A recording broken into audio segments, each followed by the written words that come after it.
ठीक है, तो ये ऑक्सीजन वेल्डिंग सेटअप हो गया आपका। हमने क्या किया है, यहाँ पर ये एक ऑक्सीजन सिलेंडर ले लिया, एसिटिलीन सिलेंडर ले लिया। ठीक है, ये हमने एक इलेक्ट्रोड उसका क्रॉस सेक्शनल व्यू बना दिया है। ठीक है, ये आपकी एक टॉर्च हो गई, ये होस पाइप हो गया, एक दोनों से कनेक्ट कर दिया, ये आपका फिलर हेड वर्क पीस हो गया।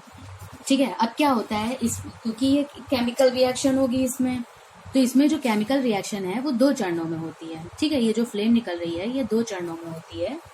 कैसी होती है, जब पहली फ्रेम, इसमें किसका इस्तेमाल कर रहे हैं हम, एसिटिलीन का और ऑक्सीजन का। तो सबसे पहले रिएक्शन इन दोनों के बीच में होगी। तो देखते हैं ऑक्सीजन और एसिटिलीन का जब रिएक्शन होता है तो इसमें क्या बनता है, कार्बन मोनोऑक्साइड बनती है, हाइड्रोजन बनती है और कुछ हीट जो है वो बाहर निकलती है। ठीक है, इसको, ये क्या है, हीट बाहर निकल रही है तो इसको क्या बोलेंगे, एक्सोथर्मिक रिएक्शन बोलते हैं हम लोग। ठीक है, अब क्या होगा, अब ये जो कार्बन मोनोऑक्साइड है ये क्या करेगी, एटमॉस्फेयर से कुछ ऑक्सीजन ले लेगी। ठीक है, तो ये जो हुआ, इसने क्या किया, एटमॉस्फेयर से कुछ ऑक्सीजन ली और रिएक्ट किया, तो कार्बन डाइऑक्साइड, कुछ वाटर पार्टिकल्स और कुछ मात्रा में हीट निकलती है। तो फाइनल क्या बनता है, जब हम इसको करते हैं तो हमारे पास कार्बन डाइऑक्साइड, वाटर और कुछ पार्टिकल्स निकलते हैं। ये पूरी प्रोसेस है आपकी वेल्डिंग होने की। अब ये जो ऑक्सीजन होती है ये एटमॉस्फेयर से कितनी लेता है, तो वो हम देखेंगे यहाँ से कि ये एक एटम यहाँ पर है। ठीक है, और टोटल जो है वो एटमॉस्फेयर से ले रहा है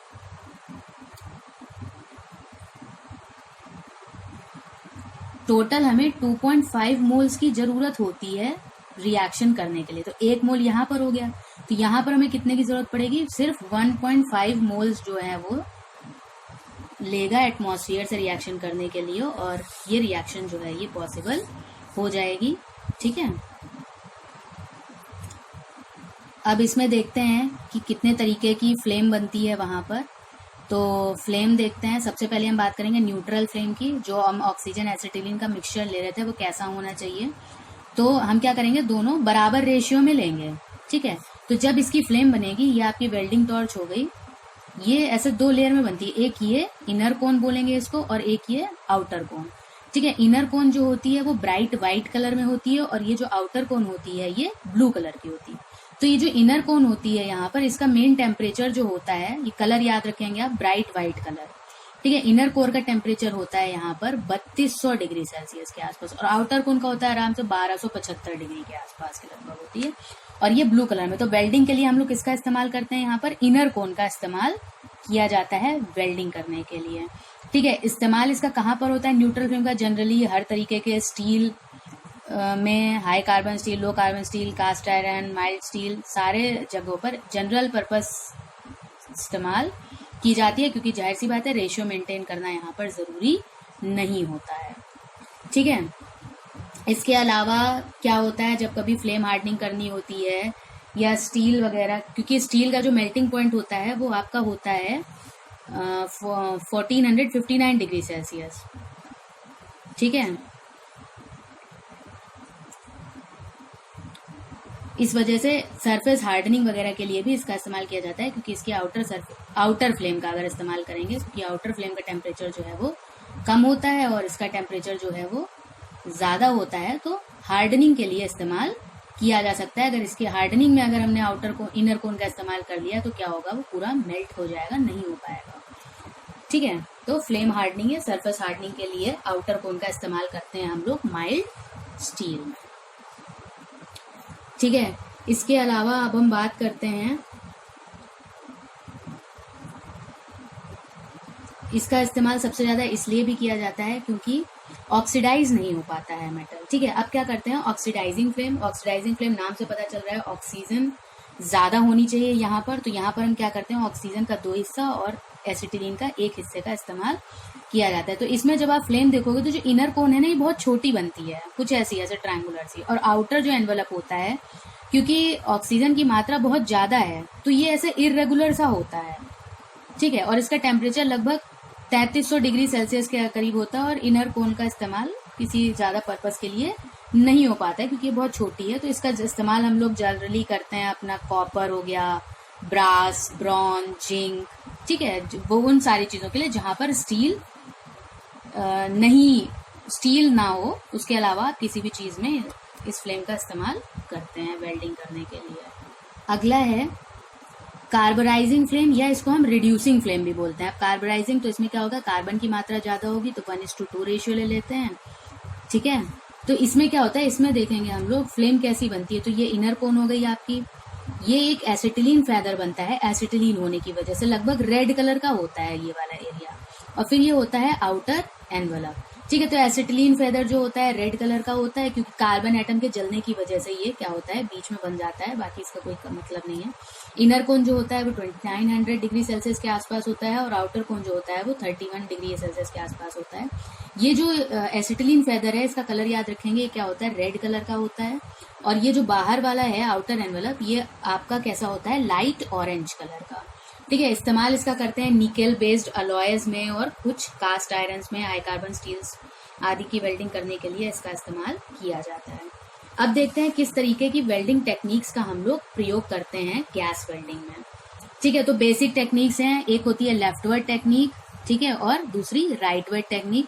लेफ्टवर्ड टेक्निक को हम लोग फॉरवर्ड या फोरहैंड टेक्निक भी बोलते हैं, और इसको बैकवर्ड टेक्निक बोलते हैं। क्या होता है इस टेक्निक में देखेंगे तो आप अपने राइट हैंड को, ठीक है, वीडियो भी देख रहे हैं तो हमेशा राइट हैंड ही लेंगे। राइट हैंड में क्या पकड़ेंगे, टॉर्च, और लेफ्ट हैंड में क्या लिया आपने, इलेक्ट्रोड, ठीक है। राइट में लिया टॉर्च और लेफ्ट को लिया, और ऐसे आगे की तरफ बढ़ेंगे, ठीक है, आगे की तरफ इस साइड राइट से लेफ्ट की तरफ बढ़ेंगे। इसमें फिलर रॉड ले रखा है, ठीक है, ये क्या है आपका फिलर रॉड है।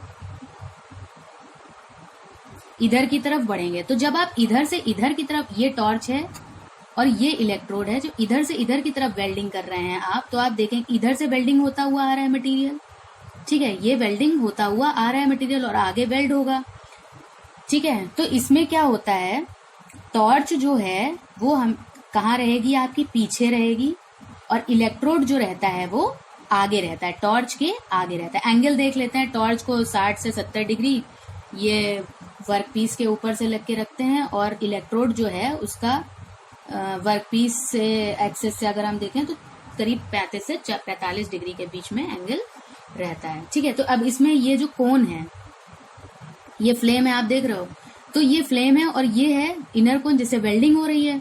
तो ये क्या हो रही है, ये पहले वर्कपीस को टच करेगी, मतलब क्या होता है, इसमें क्या हो जाती है, प्री हीटिंग हो जाती है, ठीक है। सरफेस की क्या हो जाती है, प्री हीटिंग हो जाती है, ठीक है।